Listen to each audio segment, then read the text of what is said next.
Nas profundezas veladas da história, onde crônicas empoeiradas guardam segredos de poder e intriga, reside uma narrativa raramente contada. Imaginamos os cavaleiros templários como guerreiros indomáveis, suas espadas flamejando sob o sol do Oriente, defensores da fé. Mas e se eu vos dissesse que sua maior batalha não foi travada apenas nos campos ensanguentados, mas nos corredores sussurrantes dos palácios reais e nas câmaras secretas do papado? E se a mais poderosa arma templária não fosse o aço, mas a palavra, a astúcia, a influência silenciosa de emissários ungidos pela confiança e pelo mistério? Preparem-se, pois o véu está prestes a ser rasgado. Adentraremos hoje o mundo da diplomacia templária, uma força invisível que moldou o destino de reinos e o próprio curso da cristandade medieval. A Ordem dos Pobres Cavaleiros de Cristo e do Templo de Salomão, desde sua humilde gênese, foi destinada a transcender o mero combate. Nascidos da necessidade de proteger peregrinos na Terra Santa, os templários rapidamente evoluíram. Sua organização, disciplina e, crucialmente, sua integridade percebida, tornando-os depositários de uma confiança sem precedentes. Reis e rainhas, príncipes e prelados, até mesmo o sumo pontífice, viram na ordem não apenas um braço armado, mas um instrumento de Estado, uma rede de comunicação e influência que se estendia por toda a Europa e além. Enquanto o mundo medieval era um mosaico de feudos rivais e lealdades fluidas, os templários ofereciam uma constância, uma estrutura supranacional que podia operar onde outros falhavam.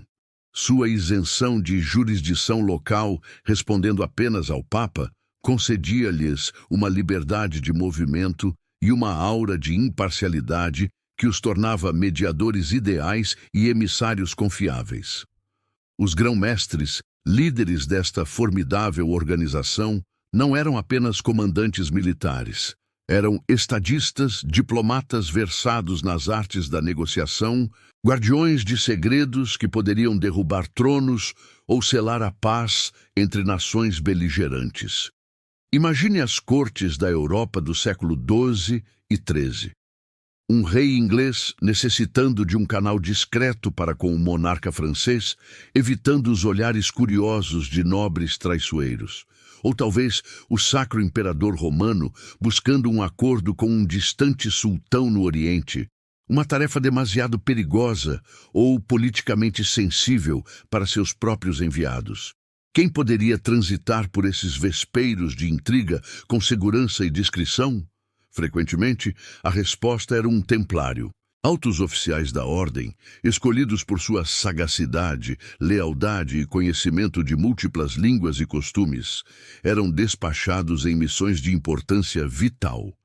Eles carregavam cartas seladas, negociavam tréguas, arranjavam casamentos reais que eram, na verdade, alianças políticas, e até mesmo mediavam disputas teológicas que ameaçavam a unidade da Igreja. Sua vasta rede de comendadorias por toda a Europa e no Levante funcionava não apenas como bases militares ou centros financeiros, mas como verdadeiras embaixadas, pontos de coleta de informações e centros de comunicação. O conhecimento era poder, e os templários acumulavam-no com a mesma diligência com que administravam suas vastas riquezas. As correspondências reais e papais da época, embora muitas vezes cifradas ou discretas, revelam fragmentos dessa atividade diplomática. Um breve mencionamento de um irmão do templo presente em uma negociação crucial ou um pedido papal para que o grão-mestre intercedesse em uma disputa. Por exemplo, há registros de templários atuando como mediadores entre Henrique II da Inglaterra e Luís VII da França, cujas rivalidades eram uma constante ameaça à paz. Em outras ocasiões, foram fundamentais nas complexas negociações que envolviam os Estados Cruzados, atuando como uma ponte entre os recém-chegados líderes ocidentais e as realidades políticas do Oriente. Eles entendiam a mentalidade dos governantes muçulmanos como os Ayyubidas, de uma forma que poucos outros europeus conseguiam, permitindo-lhes, por vezes, alcançar tréguas ou acordos que pareciam impossíveis. Pensem em figuras como o grão-mestre Robert de Sablé, um nobre angevino com laços profundos com Ricardo Coração de Leão, cuja influência certamente se estendeu para além do campo de batalha durante a Terceira Cruzada. Ou mesmo mestres posteriores, que mesmo enquanto a situação na Terra Santa se deteriorava, continuavam a ser chamados para aconselhar sobre a política do Levante.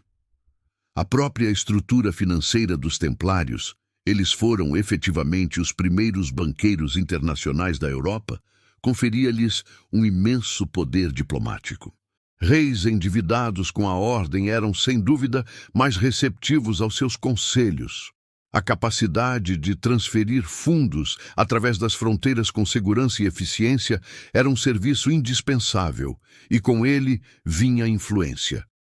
Eles não apenas emprestavam dinheiro, eles administravam tesouros reais, coletavam impostos e agiam como depositários em disputas financeiras. Este papel financeiro era intrinsecamente ligado à sua função diplomática. A confiança necessária para um era a base para o outro. Eram mais do que meros mensageiros. Eram consultores financeiros, analistas políticos e, quando necessário, executores de vontades papais ou reais, que exigiam um toque de neutralidade e autoridade que apenas os templários poderiam oferecer. Considere a complexidade de organizar uma nova cruzada. O Papa conclamava, mas a logística, o financiamento, a coordenação entre monarcas muitas vezes rivais, tudo isso requeria uma diplomacia paciente e especializada.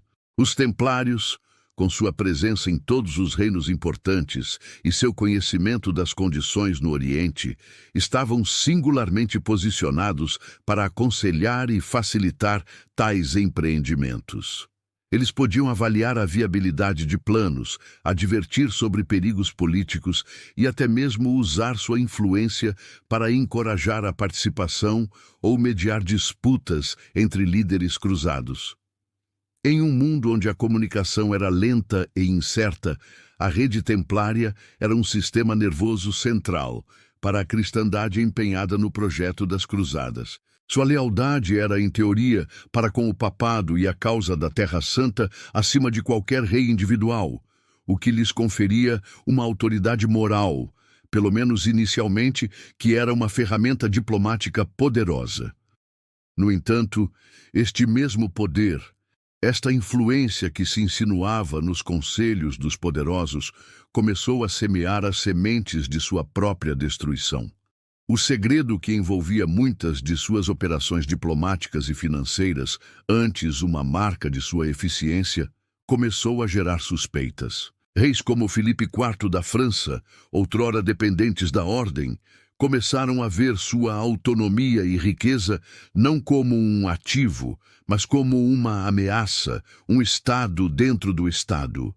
A habilidade dos templários em navegar nas águas turbulentas da política internacional, sua capacidade de falar com príncipes e sultões com igual desenvoltura, começou a ser pintada não como diplomacia astuta, mas como duplicidade, até mesmo heresia.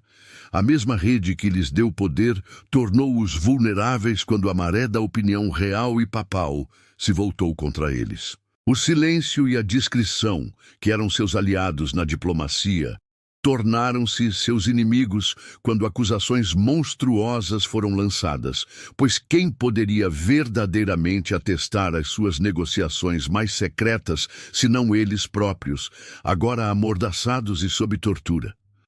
A queda dos templários foi rápida e brutal, mas o legado de sua influência diplomática, embora muitas vezes ofuscado por suas façanhas militares, e o drama de seu fim, é inegável. Eles foram pioneiros em uma forma de diplomacia internacional que o mundo medieval desesperadamente necessitava. Foram os emissários silenciosos, os conselheiros nas sombras, os arquitetos de acordos frágeis em uma era de conflito perpétuo. Sua história é um testamento sombrio e fascinante de como o poder, mesmo quando exercido através da palavra e da influência, pode ser tão formidável e tão perigoso quanto o poder da espada. Eles nos lembram que por trás das grandes narrativas de batalhas e conquistas existem sempre correntes mais profundas de negociação, de informação e de confiança, ou da sua traição. Os templários dominaram este jogo oculto por quase 2 séculos, e seu espectro ainda paira sobre os anais da diplomacia secreta. Se esta jornada pelas sendas ocultas da diplomacia templária abriu seus olhos para uma nova dimensão da história, convido-vos a se inscreverem em nosso canal, onde continuaremos a desenterrar verdades esquecidas e a explorar os mistérios que moldaram o nosso presente. Deixem seus comentários abaixo. Qual aspecto da influência templária mais vos intriga?